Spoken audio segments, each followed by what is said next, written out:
Good morning and welcome to Whenever You Are. I am Bandit Hayes and today I'm going to be talking about Get Out. So Get Out, it's a decent movie and all, but I was actually a little bit disappointed because as it turns out, it isn't a spin-off to the TV show Lost. First they were lost, now they need to get out. So yeah, kind of a shame really. Now, there might be a few spoilers, and by that I mean if you haven't seen the movie, continue at your own discretion. Anyway, so here's what I want to talk about with this movie. So I want to talk about the general reception that it got, I want to talk about what I liked about the movie, and I want to talk about why it's a clever film that really isn't that clever in the end. But first, let me say this. So when I saw the trailer for this film, I was really impressed by it because it came across like a new take on the horror genre.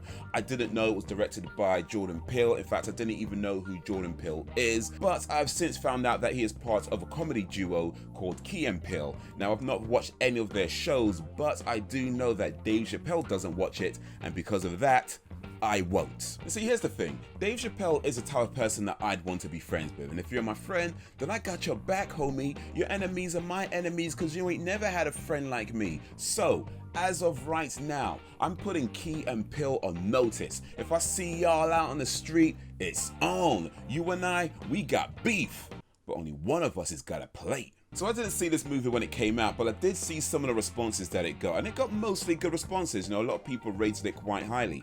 But then I started hearing that some people went to see the movie, and by the end of it, they're walking out of the cinema like, man, fuck white people. And at that point, I'm thinking, damn, man, what kind of movie is this? And now that I've seen the movie, I've got to say I think those people misunderstood the points of the film. At least from what I can tell, it's more of a statement on how greedy and selfish people can be. It's not about hating white people. In fact, at least one of the people involved was Asian. So if anything, it's really about hating rich people, especially rich blind people. I mean, think about it. Stevie Wonder sang, "I just called to say I love you," right?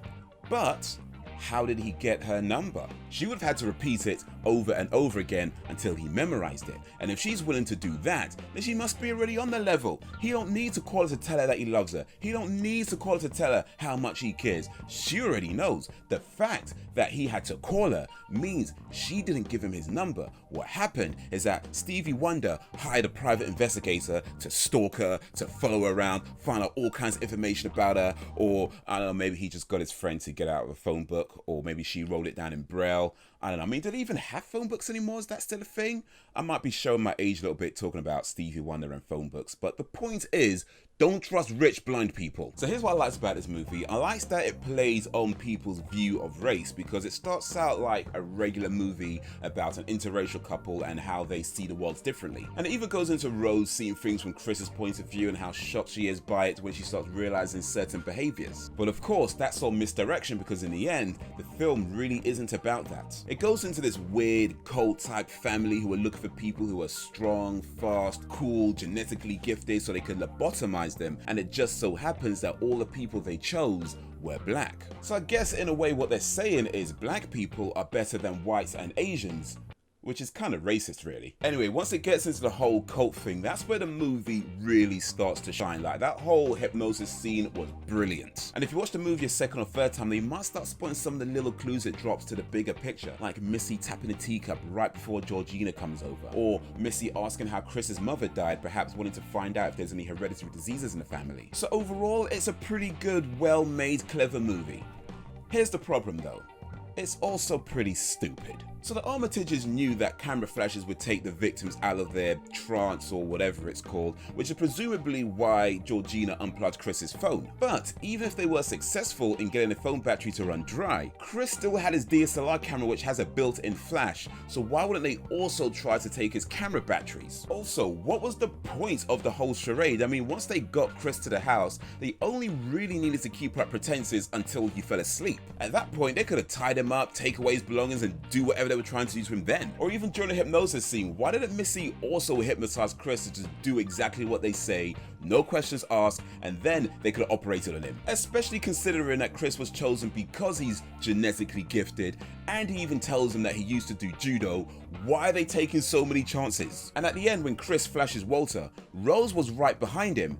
How did she not see the camera flash? And even if by some miracle she didn't see the camera flash, how did she not notice the sudden change in Walter's behavior? Also, Georgina and Walter's forehead scars. Now, Walter wears a cap throughout the movie which covers his scar, whereas Georgina uses her hair to cover hers. However, the position of Georgina's scar would actually be visible where her hair parts. So, either the makeup team screwed up, or was she only lobotomized sometime after the movie started? Because if she was, that would mean that she was already obedient before the lobotomy. So what would be the point of the lobotomy? But the worst thing about this movie, the #1 biggest atrocity this film commits, is Rod.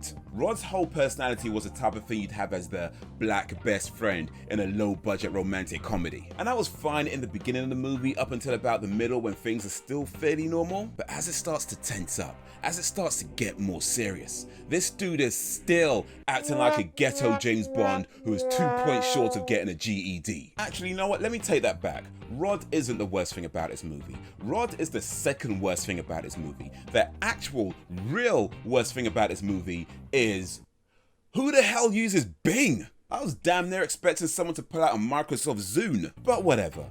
How many times did Rod mention that he is a TSA agent? Like, it gets to a point where I'm like, did TSA sponsor this movie? And by the way, I've seen Adam Ruins Everything. The TSA don't stop terrorists, they just fill you up and pretend like they're not enjoying it. So let me get this straight.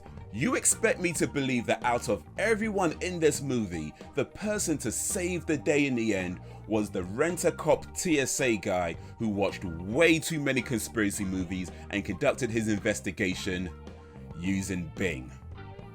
Really?